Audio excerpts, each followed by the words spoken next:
చిరంజీవి 1,00,00,000 ఇస్తానంటే ప్రభాస్ 2,00,00,000 ఇస్తానన్నాడు. శివాజీ రాజా సంచలన కామెంట్స్. టాలీవుడ్ నటుడు శివాజీ రాజా తాజాగా ఇచ్చిన ఓ ఇంటర్వ్యూలో చిరంజీవి, ప్రభాస్ గురించి ఆసక్తికర కామెంట్స్ చేశారు. తెలుగు సినిమా పరిశ్రమలోని ఆర్టిస్టుల కోసం మూవీ ఆర్టిస్ట్ అసోసియేషన్ని ఏర్పాటు చేసిన సంగతి తెలిసిందే. 1993లో చిరంజీవి ప్రెసిడెంట్గా స్టార్ట్ చేసిన ఈ అసోసియేషన్ ప్రతి 2 ఏళ్లకు ఒకసారి ఎన్నికలు జరుపుకుంటుంది.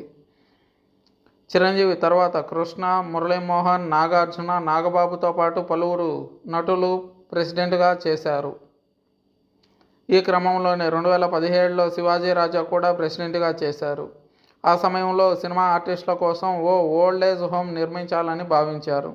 ఇక ఆ హౌస్ నిర్మాణానికి కావాల్సిన ఫండ్స్ కోసం అమెరికాలోని డల్లాస్లో ఓ ఈవెంట్ని నిర్వహించారు.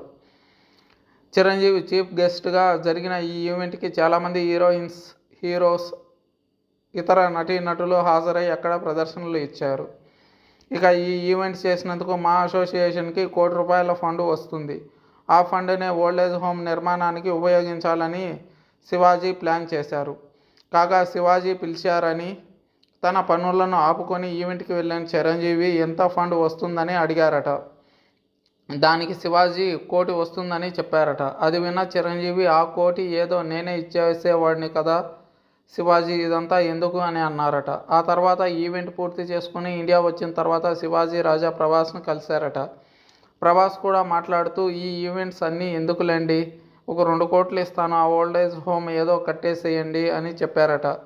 అది విన్న శివాజీ రాజా షాక్ అయ్యారట. కేవలం చిరంజీవి, ప్రభాస్ మాత్రమే కాదు, గతంలో వెంకటేష్ కూడా ఇలానే డబ్బులు తానే ఇస్తాను, ఆ పని చేసేయండి లేదా చేయించేయండి అని చెప్పారట. ఇండస్ట్రీలో హీరోలంతా ఇలాగే ఉంటారని శివాజీ రాజా, భరద్వాజ చెప్పుకొచ్చారు.